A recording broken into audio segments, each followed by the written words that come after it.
আগামীকাল ঠাকুরগাঁও, নীলফামারী ও দিনাজপুর যাচ্ছেন BNP chairman Tarique Rahman. দলের চেয়ারম্যানের আগমনকে ঘিরে নেতাকর্মীদের মাঝে বিরাজ করছে উৎসব মুখর পরিবেশ। এ নিয়ে আরও জানাতে ঠাকুরগাঁও ও নীলফামারী থেকে সরাসরি যুক্ত হচ্ছেন আমাদের সহকর্মী শাকিল আহমেদ ও আমিনুল হক। প্রথমেই যাচ্ছি ঠাকুরগাঁও। শাকিল, তারেক রহমানের বরণ ঘিরে কি কি প্রস্তুতি গ্রহণ করা হচ্ছে, বিস্তারিত আমাদেরকে জানাবেন। ধন্যবাদ মরা। একটু জানাতে চাই যে উত্তরা জেলার ঠাকুরগাঁয়ে দীর্ঘ 2 যুগ পর বিএনপির চেয়ারপারসন তারেক রহমান ঠাকুরগাঁয়ে আসছেন। আমরা লক্ষ্য করেছি যে বিএনপি চেয়ারম্যান তারেক রহমানের আগমন ঘিরে ঠাকুরগাঁওয়ের জেলা স্কুল বড় মাঠে সাত রব। এখানে মঞ্চ তৈরি হচ্ছে।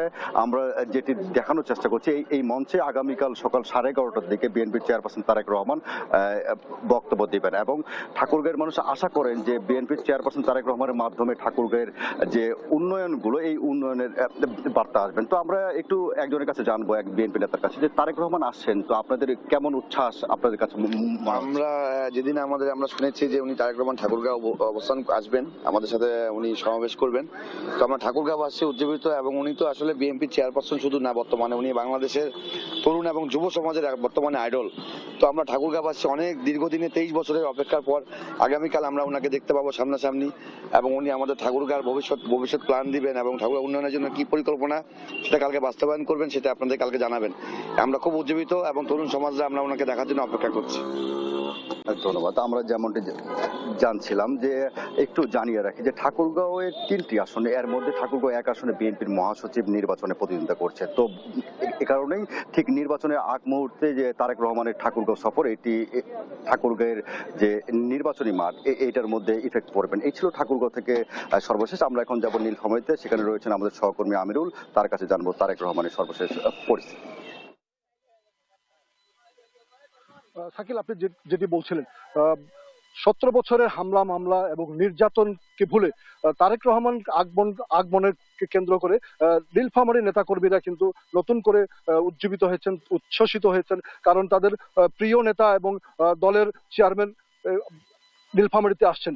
নীলফামারী থেকে আগামীকাল 1:30টার সময় কিন্তু এই নীলফামারী বড় মাঠে নির্বাচনী জনসভা হওয়ার কথা রয়েছে। আমার সহকর্মীর মাধ্যমে যদি আপনাকে দেখাই, মঞ্চের কিন্তু কাজ চলছে, যেটি সন্ধ্যার মধ্যে নেতাকর্মীরা বলছেন মঞ্চের কাজ সম্পূর্ণ হবে।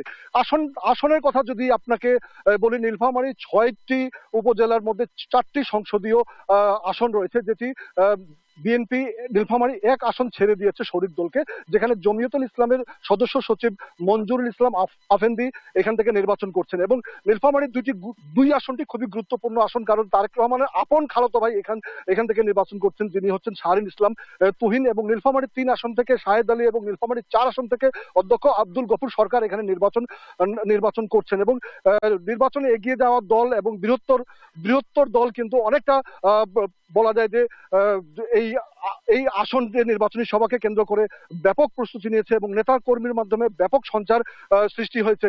এবং যেটি বলছেন যে দলের 31 দফার পাশাপাশি এখানে যে সমস্যাগুলো রয়েছে, তিস্তা মহাপরিকল্পনা বাস্তবায়ন, নীলফামারী মেডিকেল কলেজ হাসপাতাল সহ দেশের বৃহত্তর রেলওয়ে কারখানা আধুনিকায়ন এবং সৈয়দপুর বিমানবন্দরকে আন্তর্জাতিক বিমানবন্দরের এমন প্রতিশ্রুতি তারেক রহমানের বক্তব্যে আসবে, এমনটি প্রত্যাশা করছেন এখানকার নেতাকর্মীরা। এবং সেই সঙ্গে তারা বলছেন যে প্রায় 2 লাখ মানুষের কিন্তু এখানে সমাগম ঘটবে। সাধারণ মানুষরাও প্রত্যাশা করছেন তারেক রহমানের মুখ থেকে কি ধরনের বক্তব্য শুনবেন। তো মূলত এই ছিল আমার কাছে নীলফামারী বড় মাঠ থেকে তারেক রহমানের আগমনকে নিয়ে ঘিরে সর্বশেষ তথ্য।